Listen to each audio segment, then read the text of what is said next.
আসসালামু আলাইকুম। জেনারেল উপেন্দ্র দ্বিবেদী, ভারতের সেনাবাহিনী প্রধান।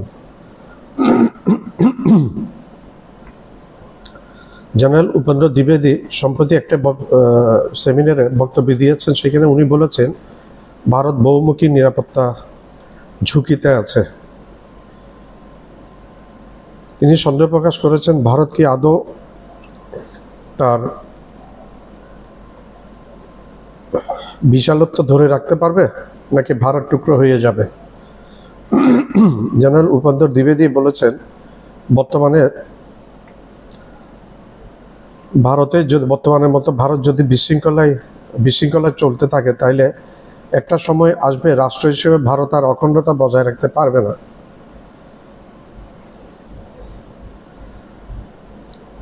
অঙ্গরাজ্যের মধ্যে কিছু কিছু অঙ্গরাজ্য ভারত থেকে বিচ্ছিন্ন হয়ে যাবে, সে ব্যাপারে কোনো সন্দেহ নেই। বিশেষ করে পাঞ্জাব খালিস্তান হয়ে যাওয়ার সম্ভাবনা আছে। কাশ্মীর পাকিস্তান হয়তো নিয়ে নিতে পারে, ভারত থেকে সরে যাবে। পশ্চিমবাংলা অলরেডি ইতিমধ্যে বিদ্রোহ প্রকাশ করেছে মুখ্যমন্ত্রী। পশ্চিমবাংলার মানুষ বাংলা ভাষায় কথা বলতে না দেওয়াতে বাংলা ভাষায় যারা কথা বলবে তারা বাংলাদেশি বলাতে খুব প্রচণ্ড খেপে গেছে পশ্চিমবাংলার মানুষ এবং বাঙালিরা। খুব প্রিয় তুচ্ছ তাচ্ছিল্য করছে বাংলা ভাষাকে। বাংলা ভাষা এখন কিন্তু জাতিসংঘের আন্তর্জাতিক ভাষায় পরিণত হয়ে গেছে। 21শে ফেব্রুয়ারি বাংলাদেশের সালাম জব্বার বরকত রফিক এই হত্যাকাণ্ডের ইস্যু এটা নিয়ে জাতিসংঘ এটাকে আন্তর্জাতিক মাতৃভাষা দিবস হিসেবে পালন করছে, স্বীকৃত হয়ে গেছে সারা বিশ্বে।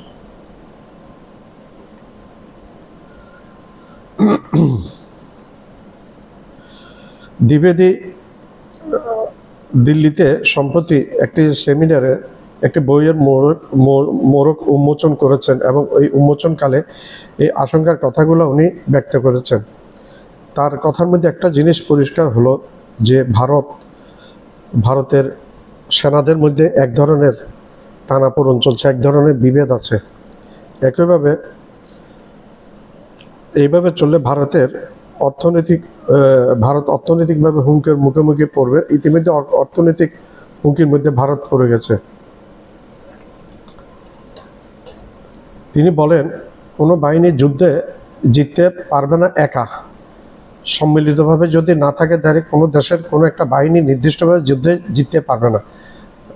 ভারতের সেনাবাহিনীর সাথে বিএসএফ আছে এবং অন্যান্য ফোর্সও জড়িত আছে ভারতের সেনাবাহিনীর সাথে। এমনকি সিভিল অ্যাডমিনিস্ট্রেশনকে উনি বলেছেন সিভিল অ্যাডমিনিস্ট্রেশনও যদি না থাকে তাহলে অসম্ভব, সমস্যা হয়ে যাবে। সবার মধ্যে একটা সমন্বয় না থাকলে ভারতের নিরাপত্তা হুমকির মধ্যে পড়তে বাধ্য বলে তিনি উল্লেখ করেছেন, সন্দেহ প্রকাশ করেছেন। তার কথায় একজন কমান্ডারের পক্ষে একা যুদ্ধে জয়লাভ করা সম্ভব না। প্রতিবেশীদেরকেও ভারত শত্রু বানিয়ে রেখেছে। একটা করে বলি আমি, চায়না ভারতের বড় শত্রু, পাকিস্তান 2 নম্বর শত্রু, এখন বাংলাদেশকে 3 নম্বর শত্রু বানিয়েছেন নরেন্দ্র মোদী তথা বিজেপি তথা কট্টরপন্থী হিন্দুত্ববাদী এই সরকার। নেপাল ভারতের বন্ধু না, ভুটান ভারতের বর্তমানে বন্ধু না, এগুলোর সাথে সবার সাথে চীনের সম্পর্ক গভীর। শ্রীলঙ্কা ভারতের বন্ধু না, শ্রীলঙ্কার সাথে চীনের সম্পর্ক গভীর। মালদ্বীপ ভারতের বন্ধু না, মালদ্বীপের সাথে চীনের সম্পর্ক গভীর।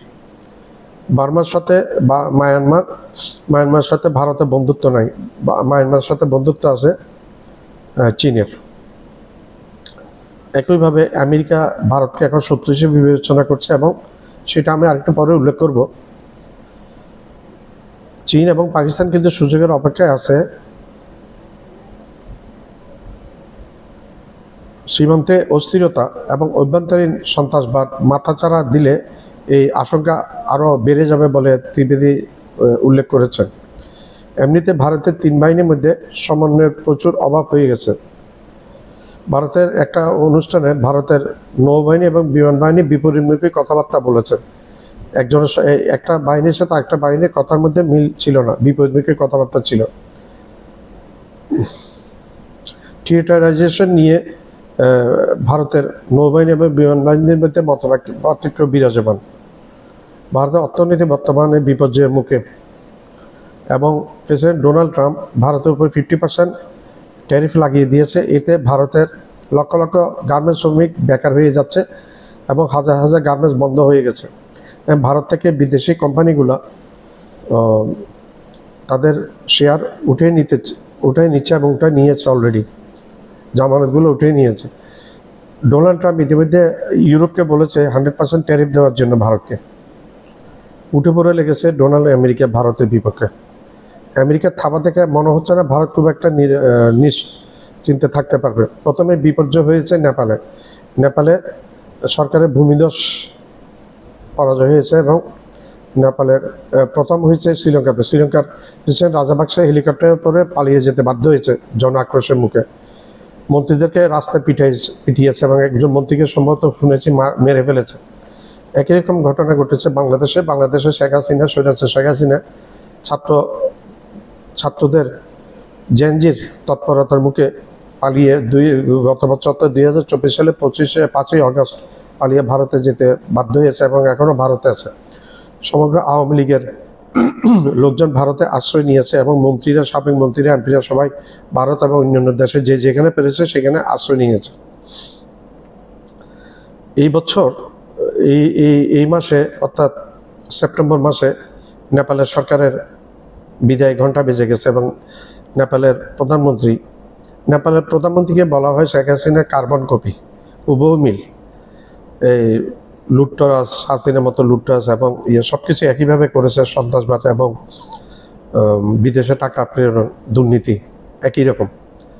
নেপালের প্রধানমন্ত্রী ওলি শর্মা পালিয়ে হেলিকপ্টার করে, হাসিনার মতো হেলিকপ্টার করে পালিয়ে যেতে বাধ্য হয়েছে। পুরো মন্ত্রিসভা ভেঙে দিয়েছে প্রেসিডেন্ট, এবং নতুন একজন তত্ত্বাবধায়ক প্রধানমন্ত্রী হিসেবে শপথ নিয়েছেন একজন মহিলা, সাবেক প্রধান বিচারপতি, মহিলা বিচারপতি।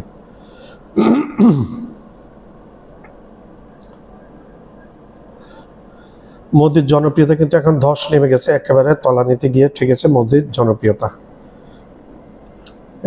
একটা দেশকে ধ্বংস করতে হলে তার অর্থনীতি প্রথমে নষ্ট করে দিতে আমেরিকা সেই কাজটাই হাতে নিয়েছে, এবং সম্ভবত মোদির পতন এখন সময়ের ব্যাপার মতো, কারণ দেশের মানুষ মোদিকে ভালোবাসছেন।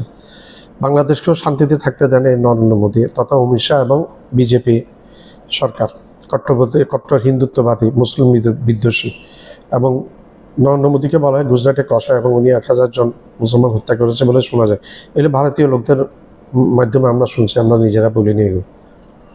কাশ্মীরেও একইভাবে হত্যাকাণ্ড করেছে, মণিপুরে খ্রিস্টানদেরকে হত্যাকাণ্ড করেছে নরেন্দ্র মোদী।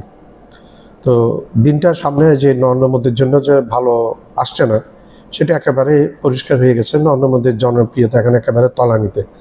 এখন কথা হচ্ছে নরেন্দ্র মোদীর পলায়নটা কি আমাদের শেখ হাসিনা, ওলি শর্মা নেপালের এবং রাজাপাকসে শ্রীলঙ্কার ওইভাবে হেলিকপ্টার করে হবে, নাকি পদত্যাগ করে হবে? এই নেপাল, বাংলাদেশ, শ্রীলঙ্কা, এই 3টি দেশ ছোট ছোট দেশ। ভারত কিন্তু একটা বৃহৎ রাষ্ট্র এবং গণতান্ত্রিকভাবে চলে দেশটি। সেইখানে যদি পতন হয় তাহলে হয়তো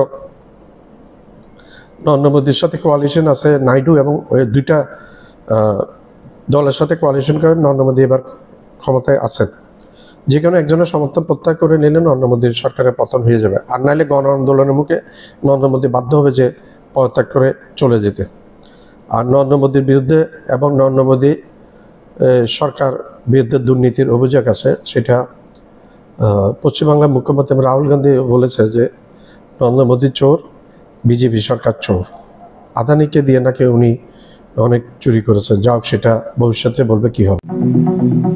ঢাকা বিশ্ববিদ্যালয়ের কেন্দ্রীয় ছাত্র সংসদ ডাকসু নির্বাচন যেন হঠাৎই রাজনৈতিক ভূমিকম্পে রূপ নিয়েছে।